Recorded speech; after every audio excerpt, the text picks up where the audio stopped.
it comes down to deciding whether I'm going to buy food or whether I'm going to fix the roof, that's an unfortunate decision for someone to have to make. Not everybody's privileged enough to be able to go home and make steak dinner with a baked potato or something. We serve the elderly, we serve the disabled, we serve the single mom, we serve the two-parent households. I mean, there's a million reasons why they could be less fortunate, but the simple fact is, you know, they don't have what you have, so if you have it, why not share it?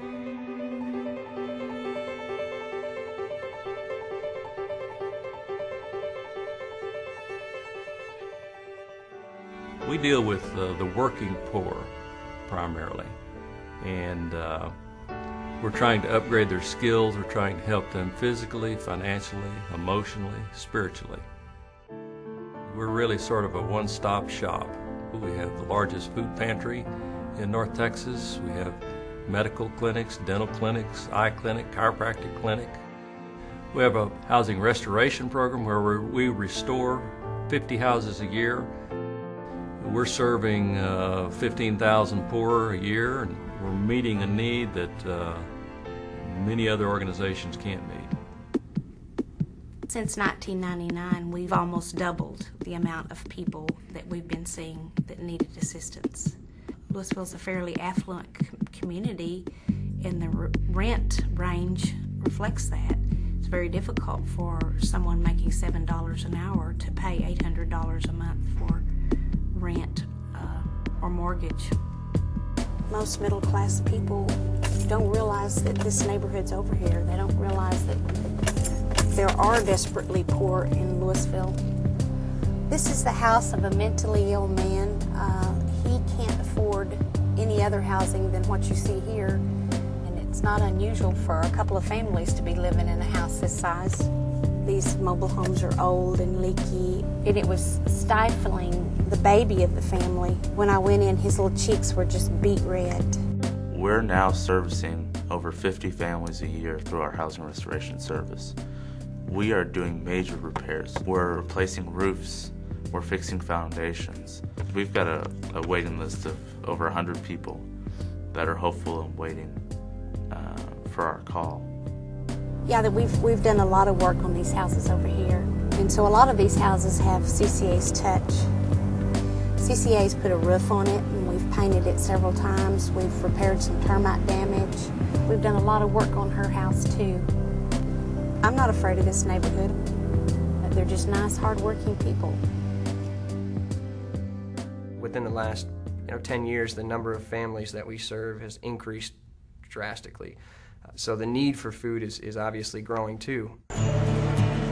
Trucks that come in, donations that come in, food that's purchased, wherever the food comes from, it gets sorted, placed into categories, and actually placed on these shelves right here. The number of families that we feed, these shelves could be full one day and empty the next. With what you spend on the grocery store in a month, I can feed 600 families for a week or two. We can't put it on the shelf fast enough. It almost feels, in a way, that they're grocery shopping. They get what they want, they don't get what they don't want. It gives them a better feeling of respect. When you get on the cash register and you're checking them out, and that look in their eye when they tell you, thank you, I appreciate it. I feel like I do more good in one day most people do, in a year or two. I mean, it's a pretty cool feeling. Of course, some would say you should only teach him to fish. We say we have to give a man a fish first. A lot of the people, when they come to us, are very much in need, and they need basic food or basic medicine or rent paid or child care. And so we try to meet that need initially. We give them a fish. Then we try to teach them to fish. They come to us in the midst of a crisis, and our role in vocation is to stabilize that life by providing whatever educational means it requires them to have. We run 2 GED classes for those families and those adults who need to secure a high school diploma. And we also offer 28 weeks of computer training. It's a very small class. We do 9 at a time. For our ESL classes, they are very much taken advantage of. It's one of the fastest growing programs that we have. Learning of one particular skill opens the floodgate. It gives them a sense of accomplishment. But I think the beauty of what we do here at CCA is that we don't use a cookie-cutter approach.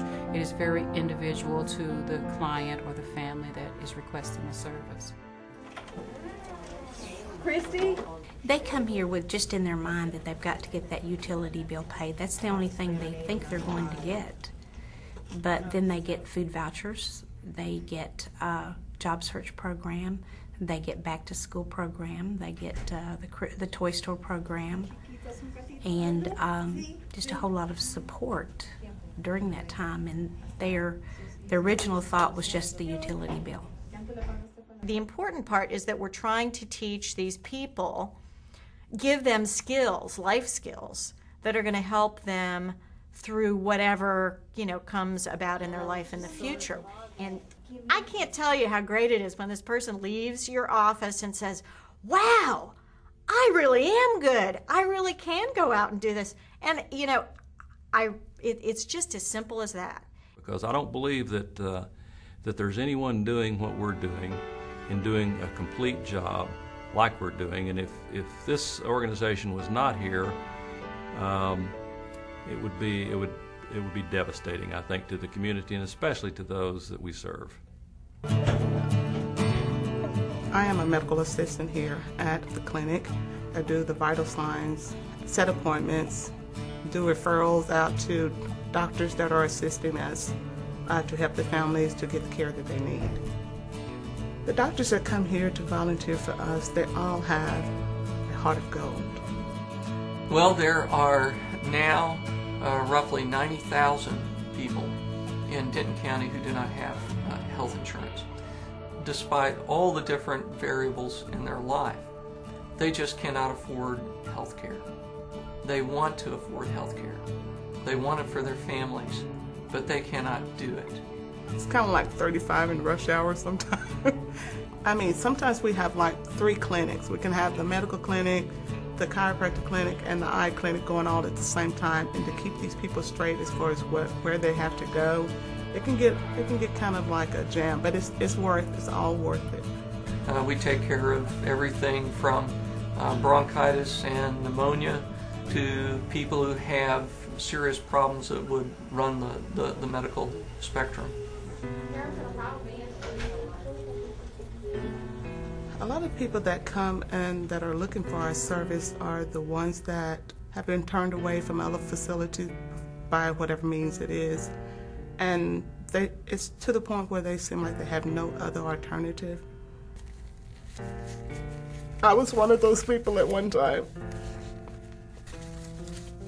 I worked for Boeing for 5 years, and I got laid off. I had no insurance. So I came here. They got me in right away. I seen a doctor for $20, and he gave me free samples, $20.